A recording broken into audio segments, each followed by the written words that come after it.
ఈ లోక ప్రేమ అంత గ్యామ్లింగ్, అంత వదగునాత్మ. కానీ ఏం చేద్దాం, తప్పదు కదా, అట్లా నడిపిస్తా పోతున్నాం.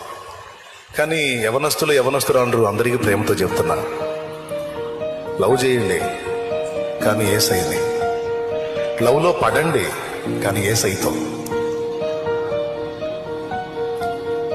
తమ్ముడా, నువ్వంటూ పుట్టావు, పెరిగావు, పెద్దయ్యావు, నీకు ఒక తప్పకుండా భాగస్వామి దేవుడు ఏర్పాటు చేస్తాడు. చెల్లి, నువ్వంటూ లోకంలోకి వచ్చావు, నీకంటూ దేవుడు జీవితాన్ని ఇచ్చాడు. తగిన కాలం ముందు తప్పకుండా మంచి భాగస్వామిని కూడా ఇస్తాడు. తొందరపడి భావావేశానికి లోనై భావోద్రేకాలకు లోనై నువ్వే ఎంచుకున్నావు అనుకో, తర్వాత కనపడేది నీకు తమిళ సినిమా. తెలుగు నీకు అర్థం అయిద్దిగా, తమిళం అర్థం కాదుగా, నీ బతుకంతా తమిళమే. స్తోత్రం.